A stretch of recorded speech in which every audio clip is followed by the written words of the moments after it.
Everything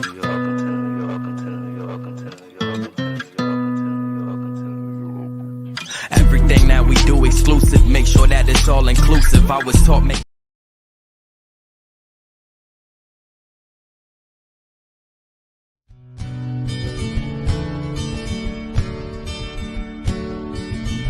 Getting salty with Sandie Dee here at the beach.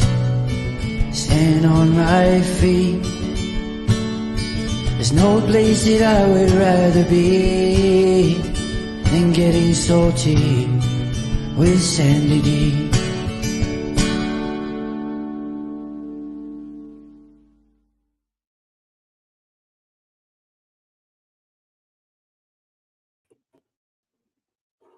Hello and welcome to the new season number 2, episode number 1 of Getting Salty with Sandie Dee. I have a special co-host tonight. He doesn't surf, but he has a character that does surf, who y'all remember. Let me bring him up, the man of 1,000 voices, Mr. Rory Penland. Hello.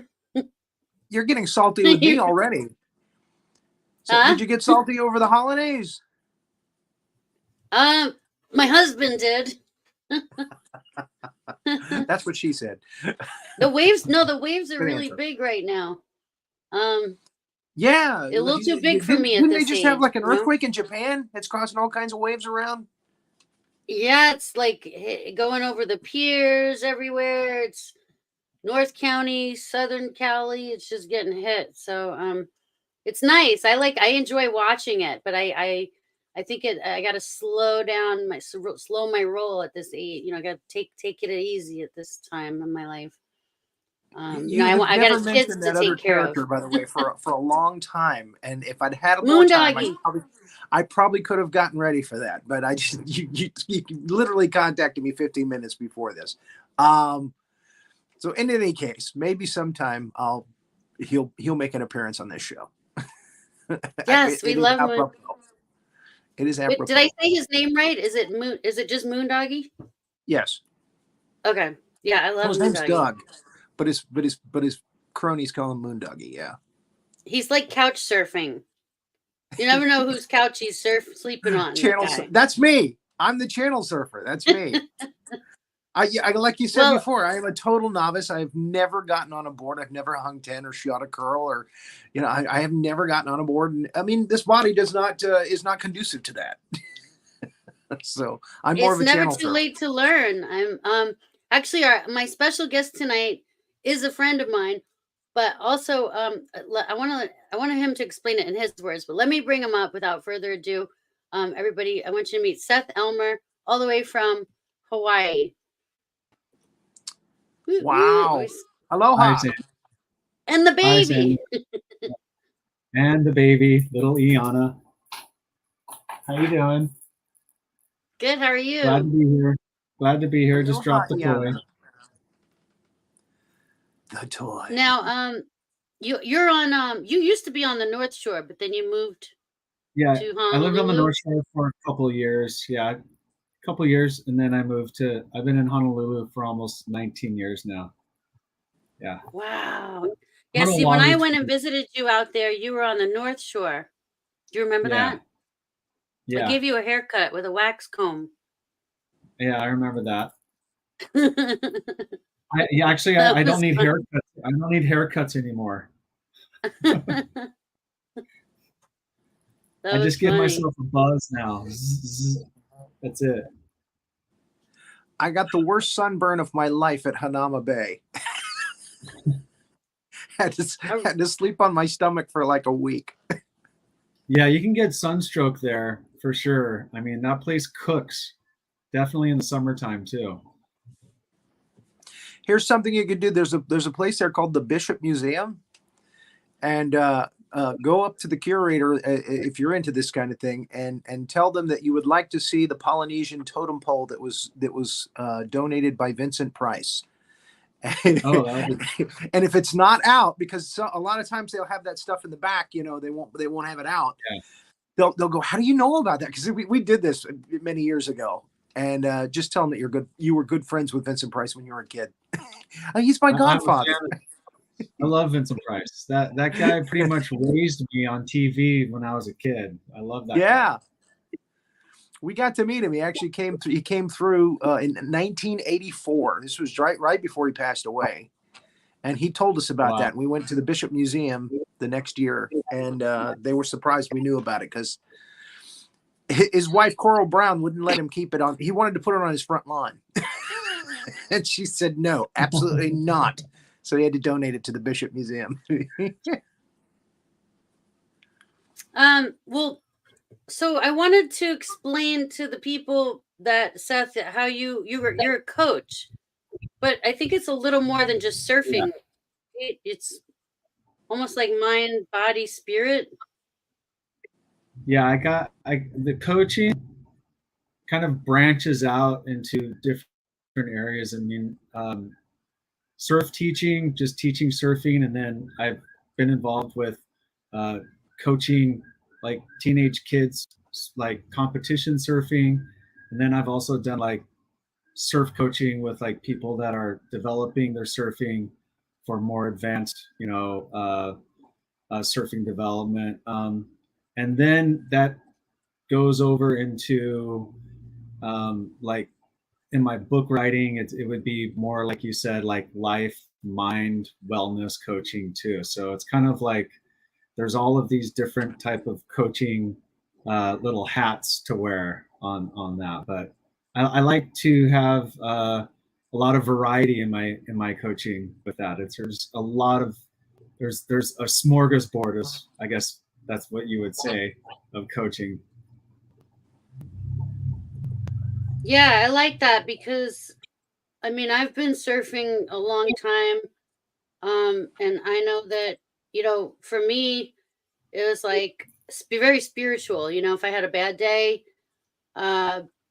Yeah, problems, any kind of issues, any kind of frustration, just get out there and paddle out. And sometimes like a bad surfing session would make a bad day worse, because sometimes you get so right. into it, you're like so in tune with the waves, and then you get so frustrated if the crowd isn't right, or if you're just, I don't know, you Yeah. got to be like this, like vibrations out there, I feel like. And you probably are good at explaining all that to people.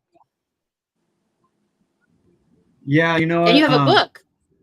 For me, yeah, I have a book. I have a few books out on Amazon right now. If you just type in Seth Elmer books on your Amazon search window, my 4 books will come up. But when I was younger, I was pretty wild teenager, getting pretty heavily involved in drinking and drugs and just being kind of like a heavy metaler and stuff. And that eventually I evolved out of that. But when you go through those periods in your life when you're partying a lot, or like for me, I actually ended up going through rehab in my early 20s for a few months.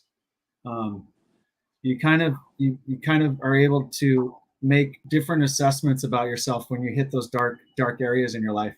Then you can actually make a differentiation and go, hey, what is the higher self and the light side more like, and then you can start investigating what it feels like to live life more on the upper end of being in the higher self. But like you said earlier, to get yourself into those vibrations of high frequency living really takes a lot of study and practice, and really dedicating yourself to it.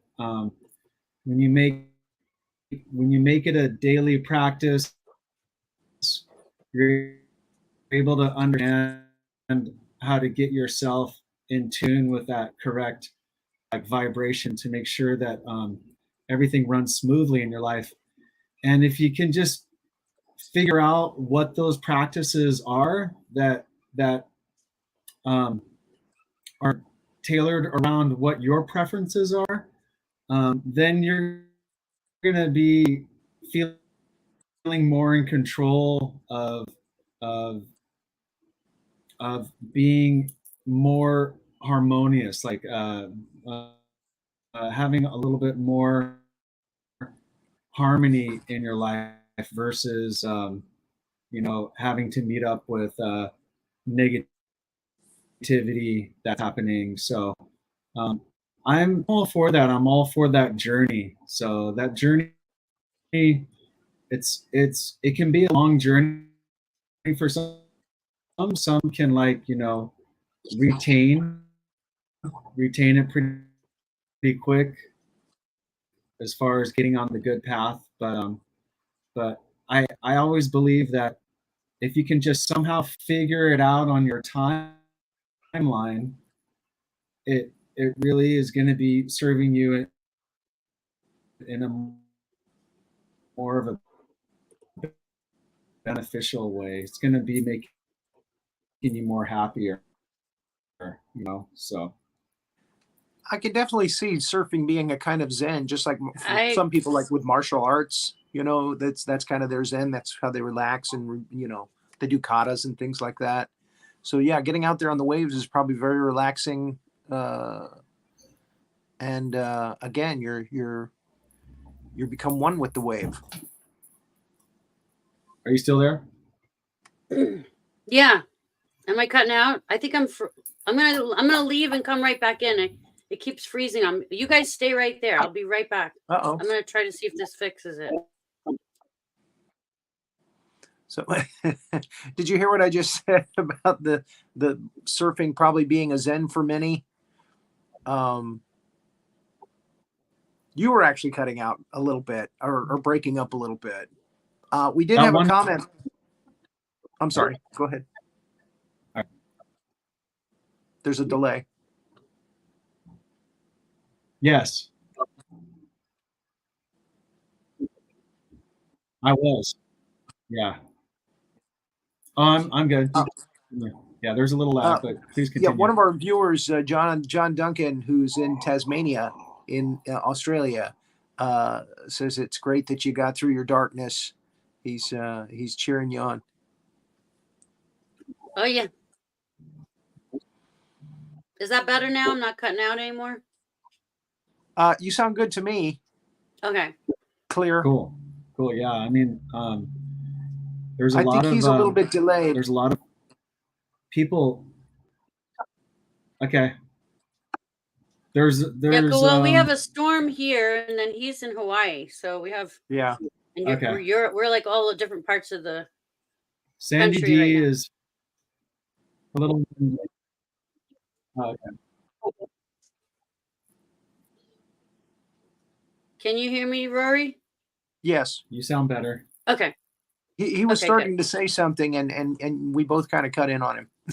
Oh, I'm so sorry. Because of the delay. So I'm being quiet. Okay. Yeah, I've known a lot of I've known a lot of surfers that have gotten involved with heavy drinking and heavy drug use, and were not able to get out of it. And what happened was it eventually took their lives in the end. As far as there's a lot of people struggling with that these days, and a lot of my books have a lot of connection towards that, as far as people that are struggling with those issues. A lot of my teachings are designed to help someone who's in that process of recovery to start, first of all recovering, and then healing, and then strengthening, and then empowering. And if you just look at those 4 areas: recovery, healing, strengthening, empowering, that's pretty much the stepping stones of getting yourself back on track with a life that is strong and healthy again. You have to really get into the process of recovery. What is it exactly that you are recovering? You're trying to recover mental strength, mental sanity, your body's health. If you're abusing it, there's a lot of things that you have to start recovering. And then once you get into that area of properly recovering, then you can start moving into healing. And that's where that's the most important part of becoming healthy and happy again, is you go through a long process of healing. And then after that, after the healing, you go into the strengthening part. That means you start strengthening the will, the mind, the spirit, the emotions. You start strengthening the body again. Yeah. And then the last part is you start empowering, meaning that your life becomes empowered by that journey. And then you have the opportunity to reach out to other people's lives, help them in that process, recovery, healing, strengthening, empowering. And if you can do that in whatever way that you have been able to do that, whether it be through on your own will, or through an agency or an organization like AANACA, whatever it is, a community organization, a religious organization, whatever it is, if you can get yourself to move through all of those phases and finally get into strengthening and empowering your life, that's when you can, of course, feel like you have completely left the darkness in the past. You have overcome all of your demons. You have put all of the demons at bay or under your control, and then you're turning that around and you're pushing strength and empowerment forward in your life. Yeah, the struggle is gone. You're moving forward with being able to empower yourself pretty much through the service of others, helping, reaching out to others, being of service, and thinking service mindedness, meaning that once you are in that space of vibration that you have helped yourself, you think, well, what are some ways that I can reach out to help others? What are some ways that I can, create volunteering, reaching out, being a part of that process? So that's pretty much what surftocure.org is about, my organization. That's the essence of all of my books, as far as that journey that we each have to take, especially those who are really having the most difficult time and trying to even just get to, let me tell you, just getting to recovery can be so almost impossible for a lot of the people that are suffering from alcoholism and addiction. The percentages are really low that people actually even get to recovery. Yeah. So for someone to actually just get going into recovery, I mean, it really is phenomenal that they're even trying to do that. Yeah. So I really feel that process is the most important, because it's really tragic to see, young men or men in their early 40s, just lose their life because of these things that they're struggling with, and allow these things to overtake them. Yeah. So it's life-saving work. It's also when someone is fully recovered, they're able to become healthy and strong again. So it's almost like they have been renewed or reborn in a newer sense. They have their life back in a way where they're able to start enjoying life and living clean and eating clean and taking care of themselves. Self-care, not self-harm. Yeah. They're caring for themselves. They're loving themselves. So to watch those huge transformations take place, I've gone through those transformations myself, and that's what Surf to Cure is all about, is to really help that process along, to encourage others to find the will within themselves to find recovery in their life, to seek recovery, to be open to recovery, to listen to the family members that are reaching out to them, wanting to help them out, to be receptive to their close friends that say, hey, you know what, you do need some help, we want to help you, you know. And inside they're struggling, saying, no, I can't, like, no, leave me alone, no, I love to be alone and do my drinking and my drugs by myself, leave me alone, right? So to for someone to like break through that and say, hey, you know what, okay, I'm willing to try this, I'm willing to try recovery, I'm willing to see how I can improve my life and make it better. I'm willing to be open to other people helping me. I'm willing to be open to a system of recovery that's maybe 12 steps for some, finding a sponsor. There's other methods of recovery as well. It's not just 12-step program nowadays. There's many different other areas and avenues that you can go through. Whatever it is, whatever that channel is, if the person says, okay, I'm willing to give it a try, that's so awesome. That is so awesome, because they're willing to give life a shot. They're willing to give their life a second chance. They're not throwing in the towel. They're not giving into the darkness and the destruction. They're saying, let's try the light. Let's try self-care.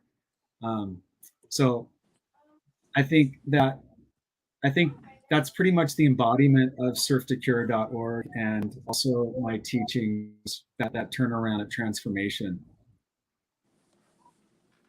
Now, is it a nonprofit, or do you have employees? Are you raising money? Do people donate to the cause? If you go to surftocure.org, you'll see all of the services that Surf to Cure does is in the community. And there is a way to donate. There's a donate button there. I've been working right now with one of my supporters.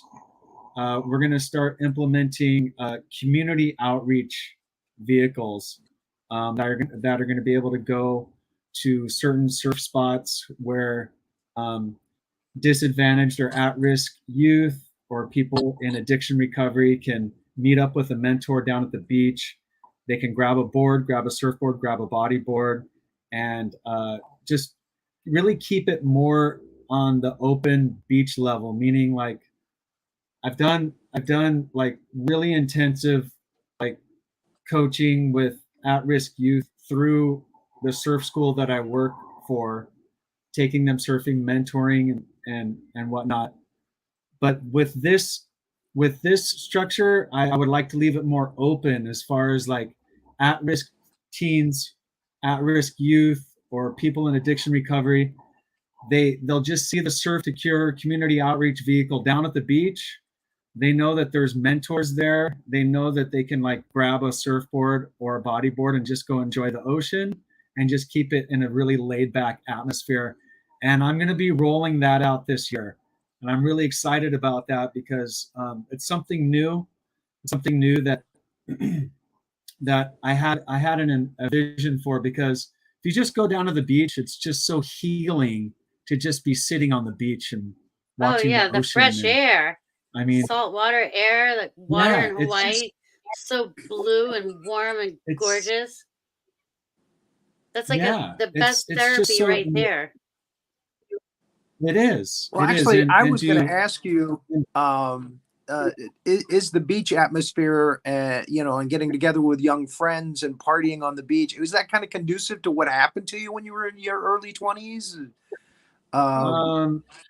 Yeah, you know what? There wasn't really a presence there of like intervention. It was like, right. I guess you find a wild pack, and then everyone just starts your crew just starts acting wild, and there's not really any catch nets, so to speak. Yeah. Of like alternatives saying, hey, you know what? Oh, look at those guys down the beach. They're not into partying. They're into like mentoring and trying to, help kids with their lives, right? Maybe if there was something down at the beach like that, it could actually cause an avenue of awakening for someone. But because there wasn't really, it's like was just pretty much like a free for all back in my day.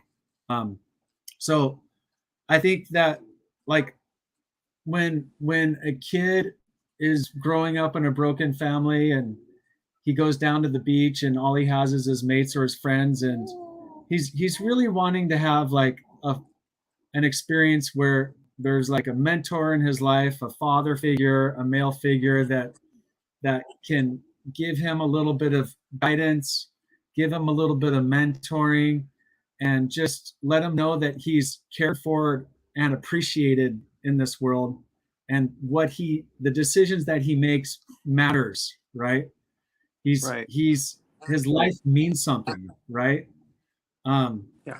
To have that experience available to kids that don't have access to that, that's pretty much what Surf to Cure is designed. That community outreach vehicle on the beach. It's like, whoa, there's the Surf to Cure. I can grab a board, talk to a mentor, and then I'm out. But that's one of my visions for doing that, though. Do you guys do you think that's a cool thing to do? What do you think about that?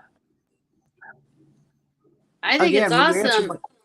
When you answer my question, yeah. I mean, again, you mentioned a wild pack, so you're going to have one or the other on the beach, but at least, you'll be there to like you said, as a safety net to help, so that things like, the wild pack don't pull you to the dark side.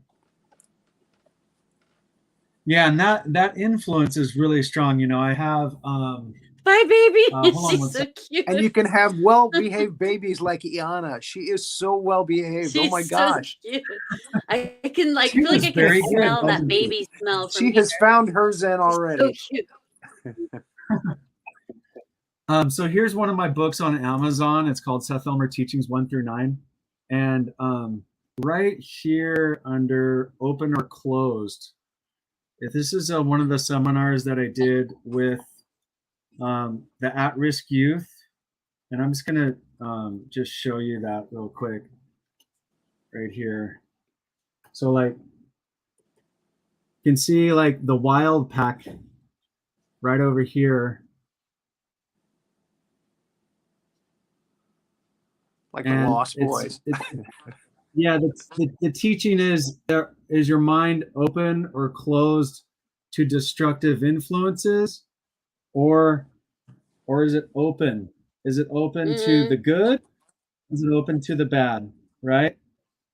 And this is just one of the seminars that I was encouraging the at-risk youth to start tapping into, making those decisions. Yeah. Towards like right here. This is a good one right here. Being open to making good decisions in your life. Yeah. Weighing decisions. As you can see in that graphic that I made, you can see that she's weighing the decision of the little caption says, if I hook up with this guy, then the other side is what could happen to my life. And then she's holding a little baby right there, yeah. And so this teaching is about learning how to stay open with decision making, learning how to weigh your decisions right here. Did you ever hear of the Bra Boys from Marobra? North South Wales, I think. What is that? Yes. Yeah. You've heard of them? Okay. John Duncan's talking about them. Yeah, I've heard of them. It reminds him of yeah. that. Yeah. So like this is 9 lessons right here, and it's all of the teachings. Just they pretty much take you through the whole process of like this one is back on track, how to stay on track with your life, how not to go off track with your life. Yeah. So these teachings, they help people to really understand those concepts and differences of consequences in your life that can happen versus doing the right thing, doing the right thing in your life, Mm-hmm. or what would happen if I did the wrong thing. Yeah. So like this book is chock And it looks full like of you've it. done tons of For over 10 research on years. those. Yeah. These are 9 lessons, so they're divided up into packets. Yeah. This one right here, this one's pretty awesome. It's the map of the self. Pretty cool. Attitude, action, results. Attitude, action, results. Your attitude, right here, your attitude. And then right in the middle, your action. And then right over here, your results, right? So it graphically shows you how much of your attitude plays in to the actions that you're taking, and then how it leads you to the final result in your life, right? So if you want to change, if you don't like the results you're experiencing right now, what do you have to change, right? You just change your action, right? And go back to changing the attitude. What's happening in the attitude? Yeah. It all So circles around. Your this book is attitude really, changes your actions. Your actions change your attitude. It's like it's a cycle. So if you keep doing something that makes you depressed, you're going to always be depressed, and then you're going to keep doing something that makes you depressed and go back to feeling upset about yourself or feeling like you're disappointing yourself. But if you're doing something that, if you have a good attitude and you're doing something that creates a good attitude or a better attitude, then you're going to want to keep doing that and promote that positivity within yourself. Yeah. Now you actually have 4 books, right? That's what it's all about. Yeah, 4 books. Is that the first one? This is my other book right here. Yeah, so that's Seth Elmer Teachings 1 through 9. So there's 9 teachings, 9 seminar packets in here, right? So they're 5 pages each, and they're just chocked full of self-test analysis questions, graphics, all of it. Yeah. And then my other book right here is Vibration Teachings 1 through 45. This one's is my very advanced psychology, psychiatry, self therapy type of book. And then my other 2 books, hold on. My other 2 books right here. This is Seth Elmer Quotes. This one, a lot of people that are like struggling with alcoholism, addiction, or depression, or maybe they're just low on motivation, low on determination, low in going after their dreams. I've gotten like a lot of different feedback of people like sending me personal messages saying, hey, you know what? I read your quote book, and man, it just really like put the fire in me to like stop drinking. It put the fire in me to just stop using. I also had people say, hey, my motivation was really low. I actually picked back up a project again after reading your book, the quotes in your book. I'm working on book 2 right now. This is book 1. With this book, there is 243 quotes in this book. And as you can see, all of the quotes I designed, they're all different. Yeah, the way I put them together, they have a different structure. They have just a completely different creative type of setup with each quote. So they have a different font. Some of them have, like this one right here. It's got three. It's like kind of like 9, just 9. It says, what does it say? Visualize solving your problems instead of revolving around them. Yeah. Visualize solving your problems instead of revolving around them. Right. So the way I structured that quote, it's in like a Rubik's Cube brick 9. So when you read it, you get a different type of process with it. Yeah. So all of them are. Let's see if we can come across another one right here. Uplifting your disposition will shift the position of your vision. A higher quality point of view will carry you to the place where you truly want to be. Stay connected to this elevation. Project it through your meditation. Practice it daily. So just right here, shifting your disposition into a higher point of view. And in the quote, it says, practice it daily. So this one is almost like if you came across this book and you were in a rehab center, this would actually be the perfect book to read. Yeah. Or if you're just, trying to just maybe get a little bit more ambitious with some entrepreneurial pursuits or inspiration, more creative inspiration to become more creative with your creative processes. So this one's doing pretty good. A lot of people really like this one. My next one is The Flower Is You. This one is love poems. This is pretty much designed to open up the heart chakra. Yeah. Oh wow. This one's got reviewed, and this is large print book, gloss cover, and this is just pretty much the classic love poetry book. Yeah, so it's all love poems. If you find yourself maybe with a glass of wine and eating dark chocolate, reading these poems, that's totally okay. So, and then that's pretty much it. Just these four. And I love it. Now, next books. I have a question. If me and Rory would say me and Rory want to come out there to Hawaii and we want to get a coach. We want you to coach us.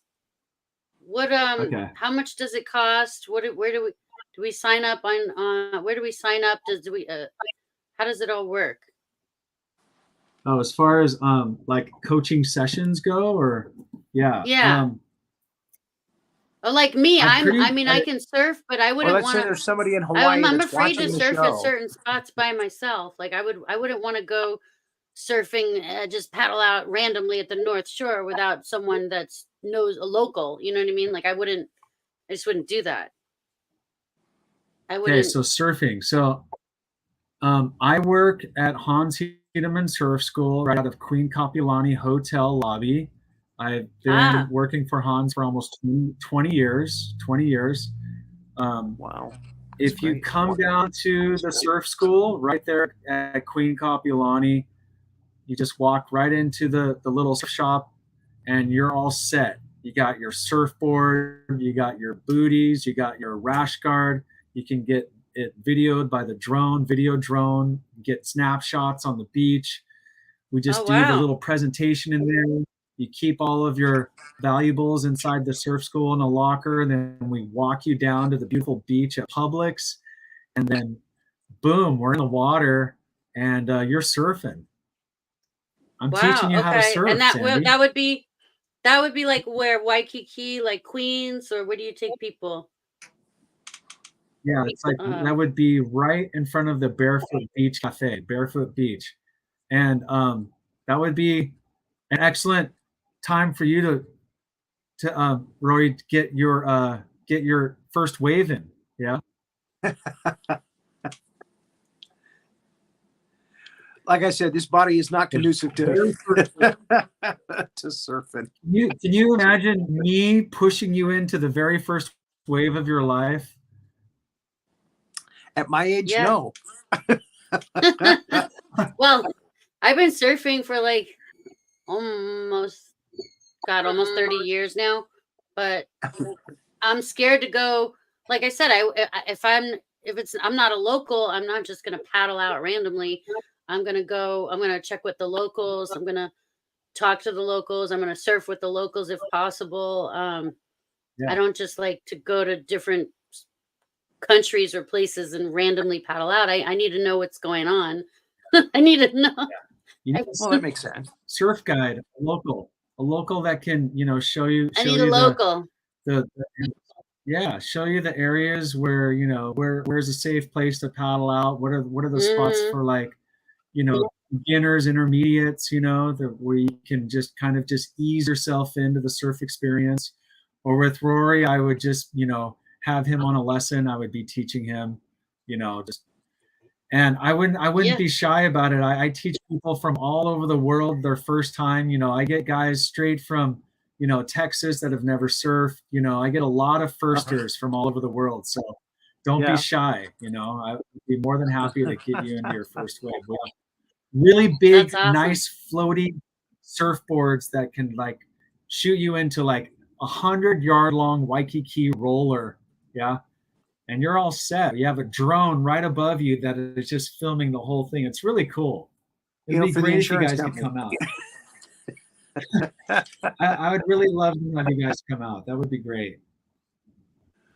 Now, how do you feel? I mean, obviously you love Hawaii because you haven't left. You left California, you went to Hawaii and you stayed there. So we know you love it. How do you feel surfing California versus Hawaii? You've surfed all up and down Hawaii coast. I'm sure you've probably been to other islands Yeah, too.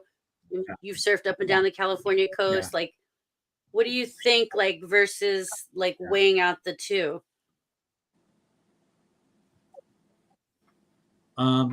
I think um, there's just it's just a different experience surfing Hawaiian surf versus California surf. So they're Mm, in kind of like their own leagues. You're in tropical water, and especially on the North Shore, the waves come in really, really fast and strong, and they push in over the reef really, really fast. Um, California is different. It has a different power element to it, but it's all the power can also be just as comparable as Hawaii as well. Yeah. So it's not like one place can be more powerful than the other. It's like on like this last swell that hit. Um, you know, California is producing some of the biggest waves in the world, like at Todos Santos and at Cortez Bank and at Maverick. So um, the high performance level, hmm I think you're going to be getting a lot more waves that are breaking for longer distances that have a lot more variety to them. Maybe in California, over here, there's over here in Hawaii, you have the wave just kind of just peels a little bit different over here. It's not kind of like a Salt Creek or a Huntington Beach or, you know, like a Black's Beach type of wave. It's distinct in its own way. So um, don't want to rule one over the other. I appreciate the waves for all of the waves for what they are, but I do really love surfing California because there's a lot of different spots. I grew up surfing there. That's where I learned how to surf. I have a hmm big heart for surfing in California, and actually, you know, I might be doing a pro surf tour. Well, it's my plan What? to be doing a pro surf tour back in California. What? Yeah, this year. Yeah, the first event is in Huntington Beach. So, and then the next one is in February in Oceanside. So, I plan on going Awesome. back to California a lot this year, just those events. Yeah, and I really love reconnecting with old friends and family back there. So it's kind of like I'm pinging a lot back and forth from Hawaii to California now. So I will be surfing a lot more California this year for sure. So Let me change that That's question a awesome. little bit. What are some of your favorite places to surf in Hawaii and California? um, well, like on Hawaii, the North Shore, like I really like surfing um, different spots on the North Shore. California, it would be just right there in my local area where I surf North County. Um, there's a few spots there, Seaside Reef and That's my I love Seaside. Oceanside. Yeah, Oceanside and North Jetty, Oceanside Pier. I love all those. So Uh, Seaside really stands out because I grew up there as a grommet surfing there, and it's got like three different spots in one. You got the outside reef, and then you have parking lots, and then you have Palisades off to the left and the right. of that. So that really, it really, really, throws a lot of variety into your performance while you're surfing that wave. I learned a lot of variety surfing in that area, a lot. Mm-hmm. Yeah. I love Seaside, man. That's like one of my favorite spots ever. Like, ooh, even when it's not like, I mean, on the South Swell, yes, that's my jam. But then even when it's not that big, you get little inside waves. It's so much fun. Just little ones on the inside. So nice. Yeah. And there's always Yeah. parking. You can always find a place to park. Some places you have to walk a long time to get there, or you got to hike down the cliffs. Yeah. Especially with kids. Yeah, it can be Seaside is a kind of good family spot with kids. It is. It is. Especially, I mean, like that huge parking lot right there. It's just perfect to just really load up the family van and just, hang out with your family on the beach. It's cool. Mm-hmm. Now, have you ever surfed? Are you friends with Sonny? Do you know? I'm sure you probably know him, but are you friends with him?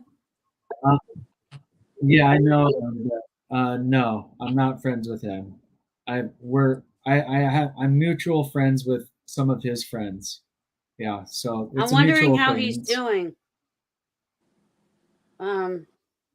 Sandy mentioned that you actually do lessons for surfing, but you can also coach people on getting back on track with their life and getting away from the substances and things, right?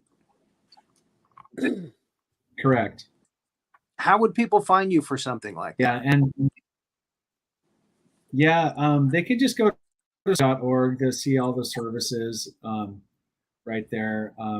My email is on there, and all my links are there too. You can also go to allmylinks.com/Seth Elmer. That has all of my links on social media as far as my Facebook site and how you can connect with me there, and YouTube and Instagram and all of those other ones as well.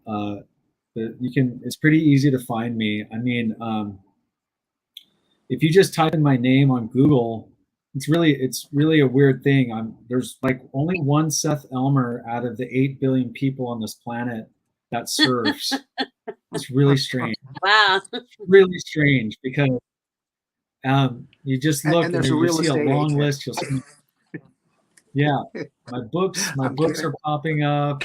You'll see surfer, surf teacher, surf this, surf that, but there's only one. It kind of trips me out. There's no other Seth Elmers on the planet that are surfing and teaching surfing and writing books or anything. So don't look a gift horse in the mouth.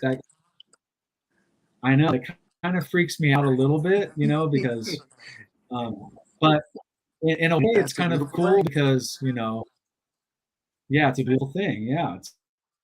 It's pretty cool. So that's awesome. Who's the coolest surfer you think? Who's your like besties?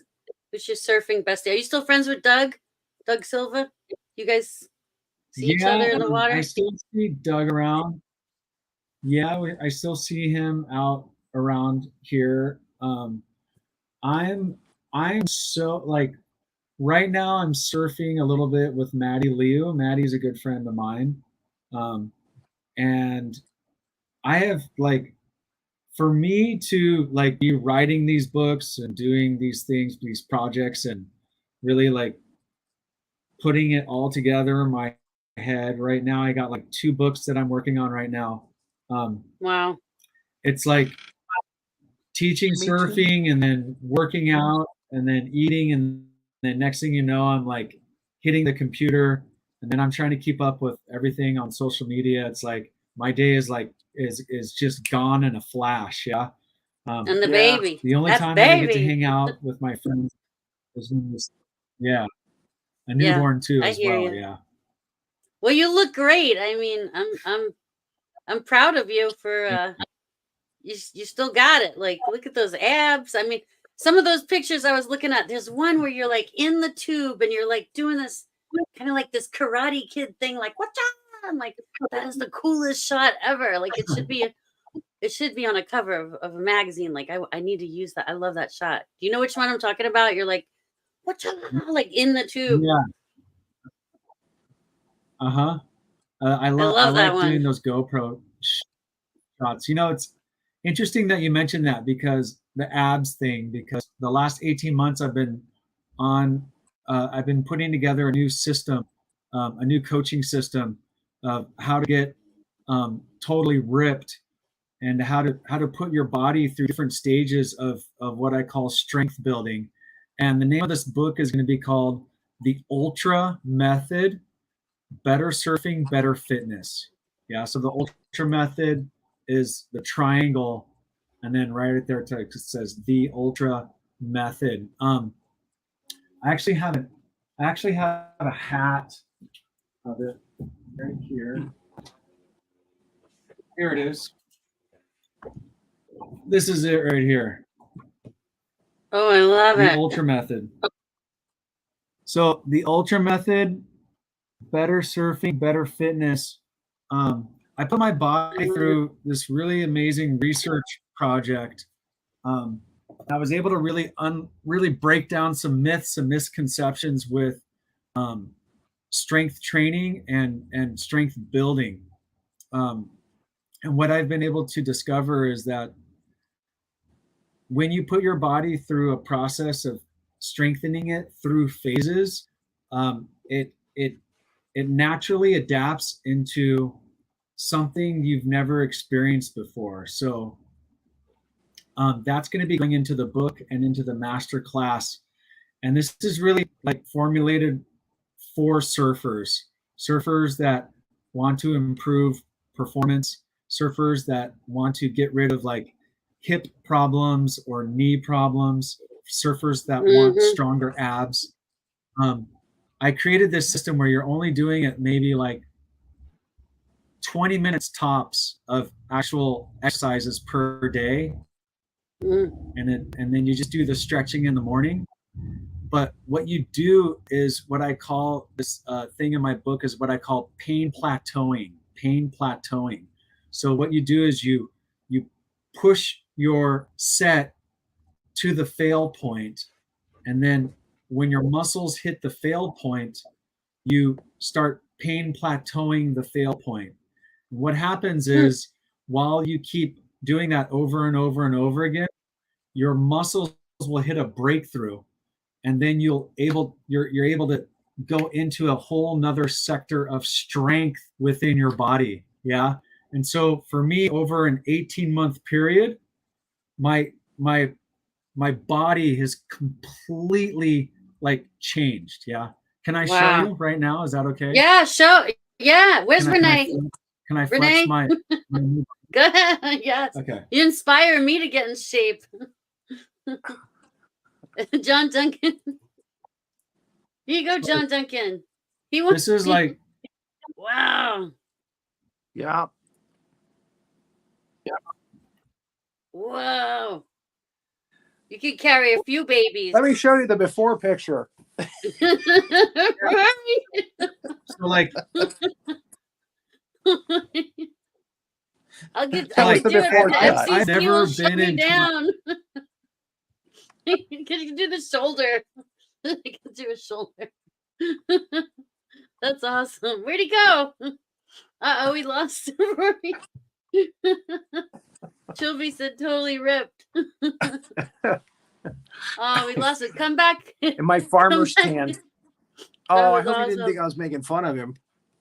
No. I mean that's awesome. Like, no, I mean I think he's always been I said in it was the great shape. before shot. He's always been in great shape, but like as you start approaching the aging process, things are different. Yes. Things change. Yes, I know. I know very much. That's what I was figured showing out you. a way. Apparently, we need to learn because he's figured out a way for us to help us go through that process and then try and look good. Oh my God. Yeah. He's coming back. Oh wait, he's Good. I think it's not connect. It's trying to connect. We'll give it a second. It could be because it's The stormy out paleness here. of my body, my farmer tan, threw That off his was camera. awesome. That Threw is off the no, whole but it's episode. I want to get in shape. It's so I need to get in shape. This is inspiring to How did me that cat hair get in personally. here? Hey MM. Hey everybody. Hey Trilby. Hi Marcella. Hey Lorraine. If you're still there. Hey everybody. Thanks for watching. Facebook user. This show is getting risky. Facebook user. Risque. Yeah. Risque. Risque. We were showing You nipples. never know. We were showing Do it, nipples. babe. Tanya, thanks for watching. Let me say hi to everybody. Oh no, I Tanya saw my appreciate everybody that's here. Oh yeah, John Duncan wanted to know if he's ever surfed in Australia. And then what else did I miss? I mean, surfing is for guys 40 and under. Am I correct? I mean, you shouldn't get out on a board when you're 60. Am I right? I mean, I would think it's never too late to learn anything and get in shape, really. But like with some coaching, you know, I would say with the proper coaching, like don't just try to do it by yourself with no knowledge. Because there's dangerous spots. Yeah, I know what it's and there's like surf to etiquette hit, too. You want to know the surfing etiquette. You don't I want know to. what it's like to hit the rocks and get a sea urchin in your hand and sea urchin spines in your palm and everybody at the hotel telling you, "Oh, pee on it. The acid from your piss will dissolve it. Pee on it." No, I'm not doing that. No, ain't gonna happen. Yeah. You can surf in your 70s, 80s. I think it's Really? just Wow. babies, like little kids, young kids. It's like basketball. Most people don't ask 60-year-olds to play basketball with them, you know. Well, yeah, probably if you want to get on this pro circuit, I would imagine you got to start young. But okay, he's trying to come back in, but it's just not connecting yet. It says so it's just not connecting. But this is actually good for me to know because there's a couple people in Hawaii that I was asking to come on It's Casual. Oh, really? That far away, yeah. Oh, well, we're having a storm right now. It's really stormy today. But yeah, I mean, a lot of people in their 70s and 80s even still surf. And it's a great way to stay in shape too and be healthy and live longer.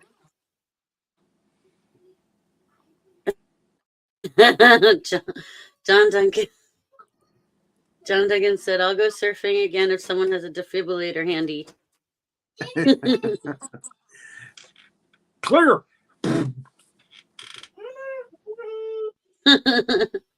Renee's here. Renee, you missed it. Renee, you got to watch the replay. I took my shirt off. I mean, no, honey, I'm doing the show still. Was the other guy, Elmer, Seth Elmer, with his shirt off? Yeah, you missed it, Renee. I'll teach you, Renee. I got a wetsuit for you too. After I'm doing the show. Yeah, Seth. I don't know if you're watching, so Seth. Well behaved. That baby was so cute. I wanted to bite her cheeks. Yeah. My goodness. Yana. She sat there in his lap for what, 20 minutes? Not a peep. So cute. I know. And she's probably teething. Usually they're teething so much at that age. Mm-hmm. Well, Seth, thank you so much. I wanted to say thank you to Seth for being on the show. We're at the hour mark, but I want to say thank you so much for being on the show. And it looks like he's not able to get back in and say goodbye to us, but that's okay. Hopefully he'll do it again. That was so fun. And I have put all the links in the intro, so if anybody wants to go follow Seth, find out about purchasing his books or going to Hawaii, getting a surf lesson, you got the connections now. Soon to be 6 books. 6. Oh yeah, he's working on more books. Right. He's got So, 4 now. He said he's working on 2 books right now. Same as me. Trying to yeah. get my vampire thing done. Yeah, and anybody going through struggling with addiction, Seth is your guy if you want to go to Hawaii or reach out to him. Yeah, I He put his, sounds it's like he's kind of got like the a right link tree. program, you know, that'll keep you Yeah. motivated enough to stay on track, you know. Mm-hmm. But I mean, not only that, like you just be hanging out with a cool dude and in a, you know, doing like one of the cool, what I think is one of the coolest sports ever in the world. You just be hanging out with a cool dude and getting Well, inspired. but again, he can separate it too. He can do sessions with you, and I'm guessing he can do sessions online like this with you to help you, coach you, get you, you know, away from your addiction. Yeah, yeah, Keep you on target. and Keep you on surfing track. is a great way to do it because you get such a workout. By the time you're done, you Or they get can go something to to eat. Hawaii, you know. Yeah, you get to get something to eat, and then you'll be passed out for the rest of the day. You'll be so tired, and get ready to get up in the morning and do it again. So it's a good It's cycle. so Good expensive to live there, though. It's surf, paradise. It eat, really is. sleep, repeat. Yeah. Now everybody wants to go to Hawaii and go surf after the show. Great place to visit. Yeah. All right. Well, I'm gonna say goodbye to everybody. We'll let you know about the next surfing show. Hopefully, we'll get Seth back and we'll do it again. Thanks for Maybe having this when non-surfer on. Thank you. Yes, reach out to Moondoggy. I'll see if he can come back and visit us. We'll see what we can do about that. Again, a little more notice would be the right way to go with that. I'm sorry. I'm sorry. All right. Well, thank you, everybody. This was a great episode. I hope y'all love it. Happy New Year to everyone. And go watch a replay if you missed anything and follow Seth. All the links should be in the intro there. And we'll see you next time. Aloha. Shakas. Rory, you got to do the shakas. All right. Bye, everybody.